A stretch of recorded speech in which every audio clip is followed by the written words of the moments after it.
And so, yeah, I'm going to just go ahead and introduce our speaker today is Todd F.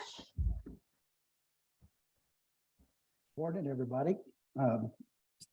This should be pretty interesting. So I know it's been interesting for me for the past weekend trying to think of what to bring to you folks, but it's just my life. So I'm going to bring you my life. So if you hear any silly words like crick or bobbed wire or anything like that, you'll understand that I'm raised in Kansas. So I've got all kinds of funny little sayings that might come out of my mouth. A little bit of background on me. I think I come by alcoholism naturally. It sounds weird. My grandfather was an alcoholic. He wasn't by the time I was born. He had gone through treatment and was in recovery. I never knew what alcoholism meant. I just knew he was an alcoholic. And it came out later that my father was an alcoholic as well. That would explain a lot of his behaviors when I was a child until literally probably 15, 20 years ago. Anyway, that's a little bit of background on my family in general. Background on me in particular, the first, I guess, some people start with their first memories. Some of the first memories that I really had as a child center around, I think, trauma more than anything else. I think that's what we tend to remember. But this explains a lot of why my dad probably was the way he was. He would always get mad at Todd, young Todd, and really liked to use corporal punishment. His favorite thing was the razor strap. My mom caught him using that 2 or 3 times and put an end to that, which was good because it hurt like hell. Obviously, it wasn't a good thing. I also recall the day that mom was at work on a Saturday and dad was wanting to sleep. Who knows if he was, getting one, had tied one on the night before or whatever, but we were watching television. It was cartoons. I was all excited. I woke him up. He decided he didn't like that. So took me in my plastic little police handcuffs and chained me to the pole in the family room and let me stay there until he was done with his nap. Whatever, still remember it. Didn't hurt me, but I certainly didn't like the fact that I couldn't get away. Some of the silly, well, it's not silly at all. Some of the things that really hurt home and I think still are carried with me today is the fact that several Christmases later in life, I think that was probably past grade school. Probably it was right after grade school because we moved to our new house. Christmas Eve would come and then dad would disappear. I still don't know where dad went. I'm sure my mom knows. I haven't had the guts to ask. I'm assuming he just didn't want to be there because who knows what. But we would sit there, my mom, my sister, myself huddled up, kind of crying, wondering where's dad? Why can't we be here? Why is this so shitty? And to this day, I have a real hard time with Christmases. It's I just don't enjoy them. But anyway, those are some of these crazy little stories in my life that I always go back to. Why I don't know, but I did. There were other irrational outbursts, but I think we all know that alcoholics are like that. Thank goodness he recovered later in life, but it made it hell on me and my sister. With my story, I started probably, I would say it was not grade school, it was middle school. It was middle school. I had met some guy that his mom smoked cigarettes. And remember having my first cigarette in the middle of a field between houses. And it's like that head rush that I got from that cigarette was just amazing. It was, oh my God, this is like the best thing I've ever felt in my life. And that kind of started leading me down, I believe, the track to a lot of the stuff. I think it would have happened anyway, but that really started sealing the deal. Quickly after that, somebody said, hey, why don't you do this chewing tobacco? Remember, Kansas, and did the same damn thing, except it made you puke afterwards too. But, I quickly became addicted to nicotine. very shortly after that, um, probably I would say the 8th or 9th grade is when I had my first drink, first real drink. And I remember that because it was so awful. Had a bunch of friends over at the house. Mom and dad were gone. Who knows where they were at. And they had a little teeny liquor cabinet. And somebody suggested that we do a mixed drink.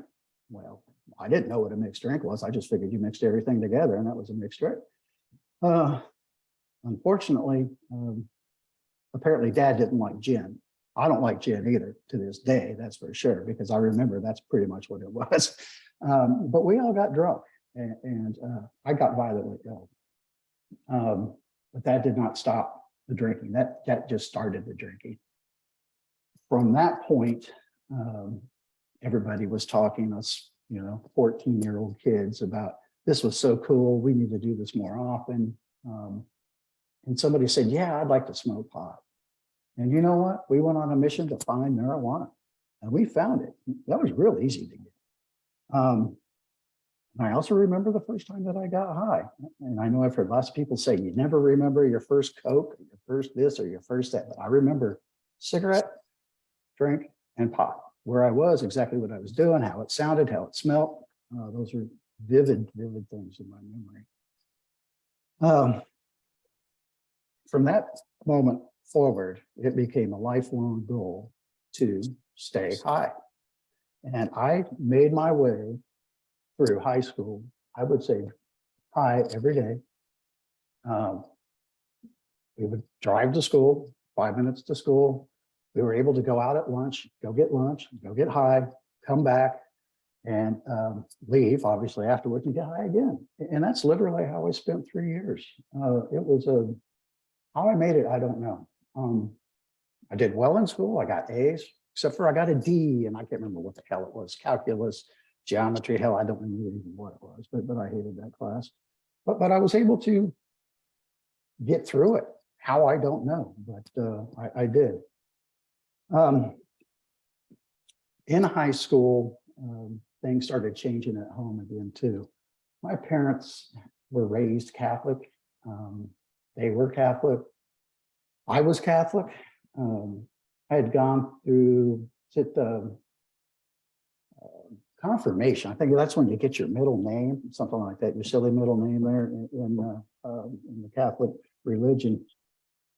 And we had done that. I'd started meeting friends finally at this school, and everybody smoked or drank pot or beer, and I did all of that.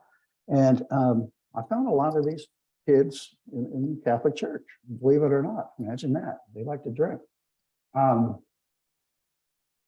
that became a regular thing where we would chase the parties, the Catholic parties. I wasn't in the Catholic school, I was in the regular school. My parents, during this period, decided that they didn't like being Catholics anymore. It wasn't good enough because it didn't teach them the religion the way they wanted it to be. So they decided that they wanted to go to the First Baptist Church of Shawnee, Kansas. It's a Southern Baptist. Let me tell you, I hated the Catholic religion, but Jesus Christ, it seemed like a cakewalk compared to walking into the Southern Baptist Church. I could take a half-hour mass any day over 2.5 hours of mass and Sunday school with kids that I didn't know.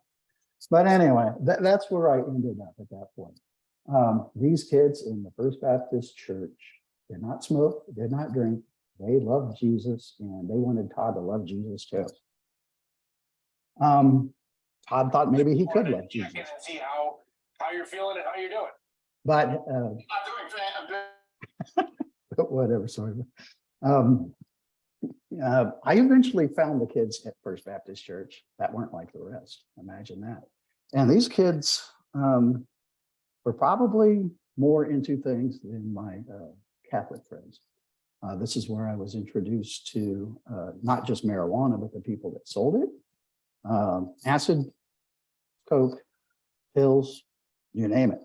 And it became a good gig, actually, because I would go to church and but I would party and I was able to hide all this stuff. Now, I missed a little step there. That's okay. Prior to this, I had been busted by my parents for the pot and the drinking. And I spent, I don't know, countless months in trouble at home, whatever. But this is, I had no intention of quitting of anything, but I certainly figured out how to hide this shit. And I hid it well, until I got caught on other things, obviously. Through that Baptist church experience, I learned that you can be good in front of people and get that out of the way. And then at nighttime, do what the hell you want, and then come back again and just do it over and over again. And I was able to do that for quite a long time until I had to go to college. Went to college. I was anxious to get to college. I did not like the fact of what my parents were doing to me, what they had me doing, the fact that I had to go to this church that I did not want to go to, and the fact that I didn't believe the way that they believed. And it was difficult. But I found comfort in the people that I was hanging around with because they accepted me for the way I was. They liked the fact that I partied, that I could drink as many beers as them. You name it. It was a family. It was a family. My home did not seem like a family. This is about the time that the Baptist also went on the rampage that music causes you to be evil. I liked Iron Maiden. I liked Black Sabbath. I liked all of these fun groups, right? Well, they're satanic.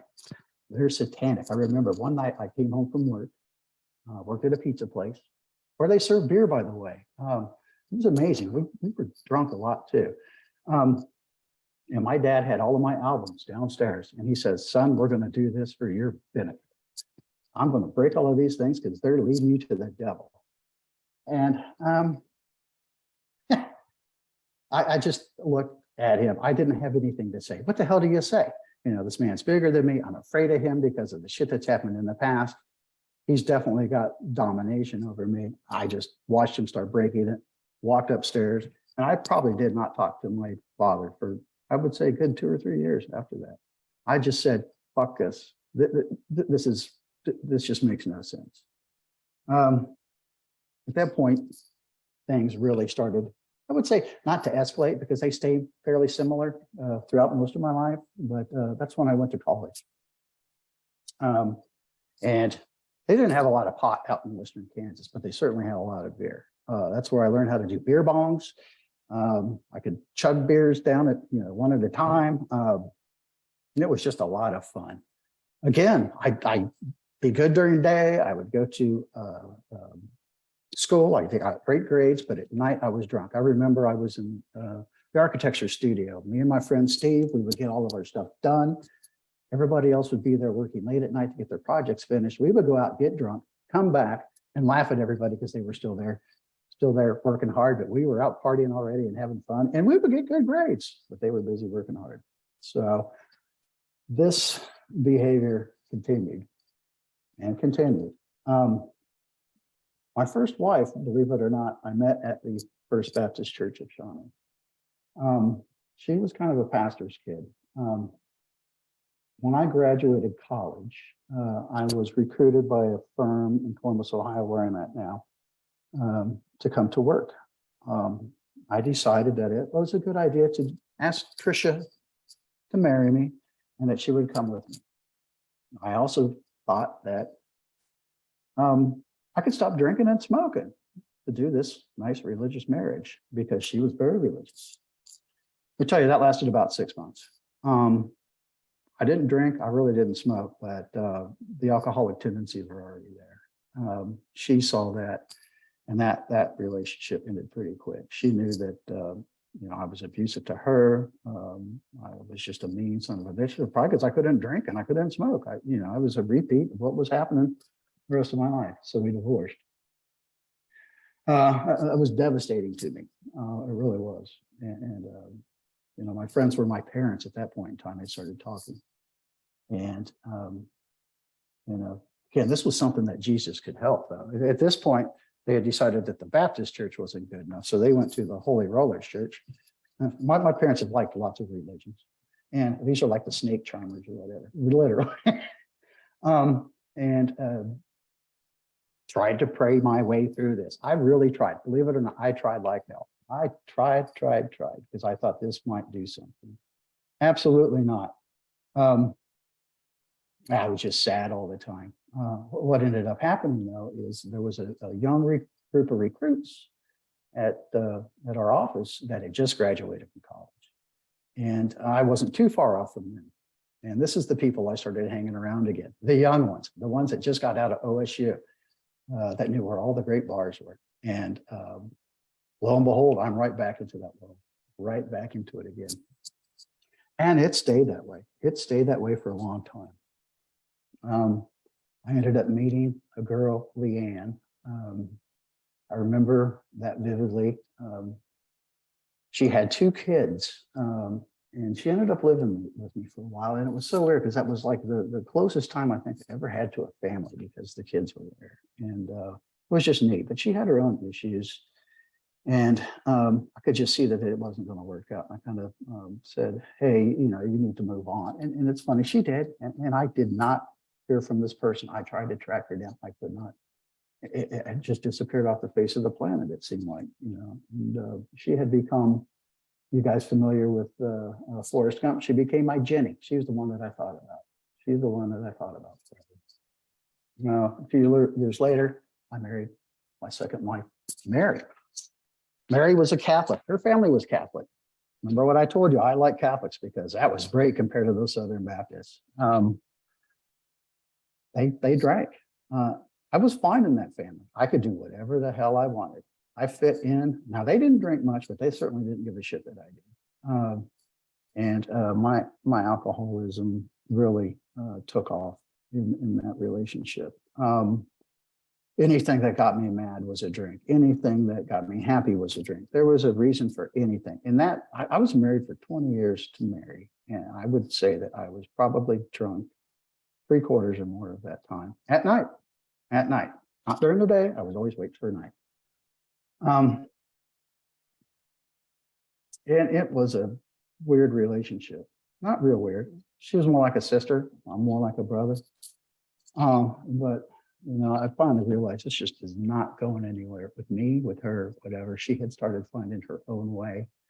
And I asked for a divorce. I'm sure I made this decision. It was a hard decision, but I know there was a lot of drinking involved. Part of me is, thinks, did I make the right decision? It doesn't matter. I made that decision. So we got divorced. And out of the blue, I get a message from my Jenny, Leanne. I hadn't seen her for 25 years. I got to meet her and her 2 children that were with an infant and a 5-year-old. I got to meet them, grown up. And I thought it was great. We got together. This is this awesome thing. I thought this was match made in heaven, right? Well, the alcohol at that point was part of my life. So great that it did not help any situation. I had become abusive. I had become negative. And she tolerated that about as much as she could. We had gone out one night partying. I would not drive because I knew I was always drunk. She had one too many, got pulled over. She got a DUI, went to jail. I didn't. I know that she wouldn't have had I not been the drinker. The first bad thing that happened with us, we constantly had fights, and it was when I was drunk. And it was something that I couldn't stop. I thought I could stop it. I thought I could do less. I thought I could just put it off until whatever. And I was at the point now I was at weekends. Friday was it. But let me tell you, Friday, I drank everything that I would normally drink during the week on a Friday. There was this last Friday that we had gone out to eat, got into another fight, got home, started mouthing off. She got pissed, started throwing shit. She said she kicked stuff. Doesn't really matter at this point in time. I told her she needed to stop that crap. I wouldn't put up with it. I decided it was the best thing to do was to call the police. Well, they showed up. Apparently they believed me over her, even though I was the one with the big Jack and Coke in my hand. And they took her to jail. That's what you do in Ohio, is you take somebody to jail with a domestic disturbance. And since it was a Friday night after midnight, she couldn't be heard the next day on Saturday. And then Monday was a holiday. So she was at jail until Tuesday. I didn't think I was ever going to see this woman again. That Sunday, I called up a friend that I had known that was in AA, and just says, I don't want to drink again. What the hell do I do? And I could probably go back and find the text, and it just says, just don't drink. Just don't drink. I was just devastated. Didn't know what the hell to do, but I knew that this was the wrong path. The next week, I searched for online AA meetings, but I didn't want religion because I had had my share of religion, and I found secular AA. My first meeting was a Sunday meeting with Marty, and I was telling everybody my stories on that. And that saved, I think, this path of destruction going from there. Unfortunately, it was a horrible way of getting there, but I think that's how most of us get there. And it was a hell of a long journey. Why couldn't I have learned earlier? I always thought I could control this. I was in control of it. There was nothing I was in control of other than the money that bought me the booze. But I've made it. I'm here. I'm here today, and I'm enjoying life. Leanne decided that might be worth a shot at Todd. She knew Todd before he was such a raging alcoholic, and we're working through things. It's good. I get to see her kids now. Jack, the little grandson, I still can't call him my grandson, but they want me to. It's at home today. He showed up this morning. I didn't get to see him, but I got to see a video. I'm starting to have this life that I never really had that was somewhat like a family. And it's neat. And it's all because of the alcohol that I think that I wasn't able to do it. That was so much a part of my life. And that's kind of obviously the end of this little story. I wanted to share something with you guys. When I said my grandfather was a recovered alcoholic, when my mom found out that I was in AA, not only was she not shocked but happy, she sent me all kinds of stuff on my grandfather. And apparently, he became sober in the 60s. I was born in 66. But they had his obituary. That one of the things was his obituary. And it talks about how he helped in Valley Hope, which is what they call their AA program in Atchison, Kansas. But I didn't know any of this stuff. I guess the main place where alcoholics went was in Norton, Kansas, which apparently is a long ways away from Atchison. But it says here that he would take people 300 miles, drive them 300 miles to Norton Valley Hope, alcoholics, and then drive back that night, people that were in need. And he did this often. And I knew he was always a busy guy, but I didn't know he was doing this stuff. It's just crazy. It's like, Grandpa, why didn't you help me when I was there? Come on. And I know he knew what I was going through, but he also knew that this had to be my choice. It was nothing about him. And then there's one last thing that I want to share with you. And this is attributed to not him, but something that he heard from an anonymous person. It's probably not, it's probably old AA literature, but I'm going to say it to you guys anyway. And it says Lord in here, but whatever. I'm going to tell you anyway. It says, Lord, I ain't what I ought to be. Lord, I ain't what I want to be. Lord, I ain't what I'm going to be. But thank you, Lord, I ain't what I used to be. And supposedly he always closed his speeches or whatever when he would give talks to AA meetings with that. And that's what he was known for. And it's neat. It's really kind of neat. That's my story with today's version. I'm sure it'll be different if I ever tell it again. But thanks.